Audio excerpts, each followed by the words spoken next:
Pavasaris. Kokia graži diena. Atrodo, jog visa gamta prabunda. Gal ir mums, žmonėms, jau reiktų prabust.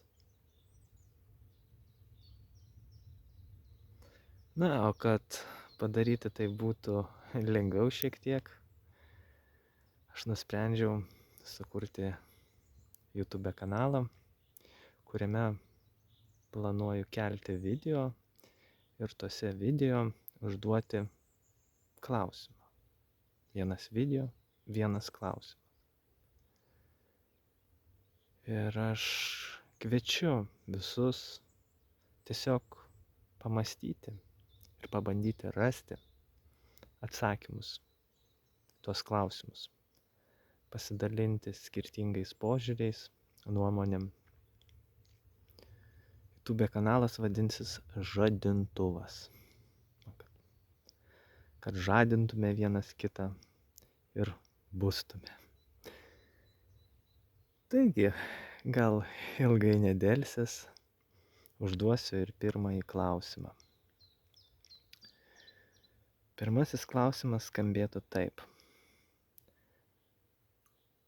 Ar reiktų dvasingiems ir sąmoningiems žmonėms eiti į politiką?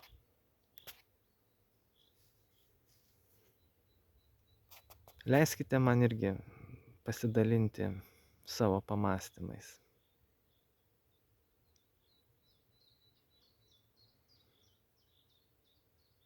Norime mes to ar nenorime, tačiau mes gyvename valstybėje. O valstybė yra neatsiejama nuo politikos.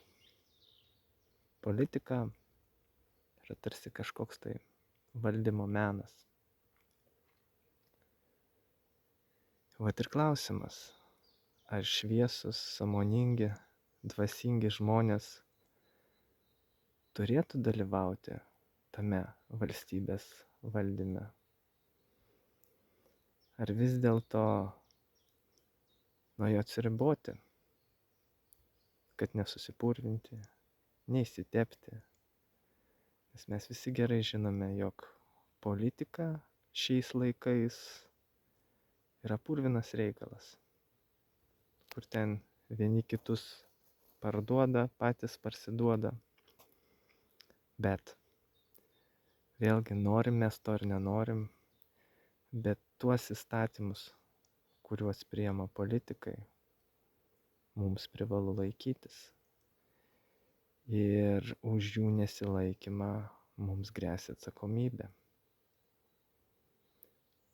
Bet jeigu tuos įstatymus priminėja žmonės, kurie yra visiškai nesąmoningi, kurių moralė yra labai žema,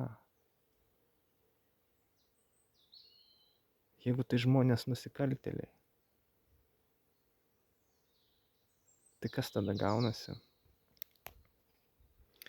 Ar neturėtų įstatymus priminėti būtent tie šviesūs žmonės, sąmoningi žmonės, dvasingi žmonės? Dvasingi tai tie, kurie jaučia savo dvasią, jaučia žemės dvasią, jaučia, kad mes žmonės ir žemė, gamta esame vienas organizmas. Žmonės, kurie turi aukštą moralę ir kurie yra nepaperkami, kurie neparduos savo žemės, motinos, neparduos savo tautos. Aš manau, kad būtent tokie žmonės turėtų priminėti įstatymus. Žmonės, kurie yra teisingi, kurie klauso savo sąžinės.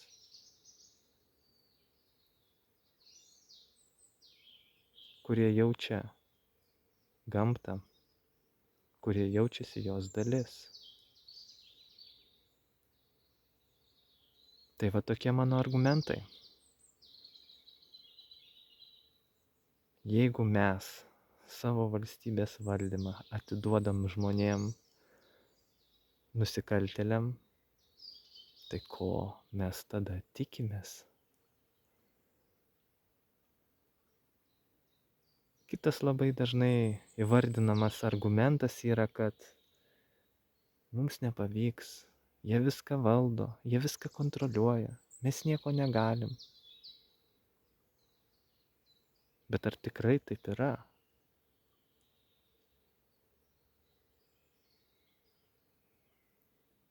Ar mes tiesiog save taip pateisinam, kad nieko nedaryt, kad mums nereiktų pajudėti iš savo komforto zonos ir galėtume va tai va tiesiog mėgautis gyvenimu, gražiu oru. Ai, ta politika ne man, ten purvinas reikalas, išsitepsiu. Geriau aš čia pabėgsiu nuo visko ir pats savo džiaugsiuos gyvenimu. Kaip ten kitiem, kaip tie įstatymai. Ai, vis tiek nieko nepakeisi. Aš manau, kad tai labai klaidinga nuomonė. Labai klaidingas įsitikinimas. Ir aš labai džiaugiuosi, kad atsirado iš tikrųjų žmogus, kuris pradeda rodyti visiems, kad yra kitaip. Kad galima ir reikia pakeisti esamą situaciją.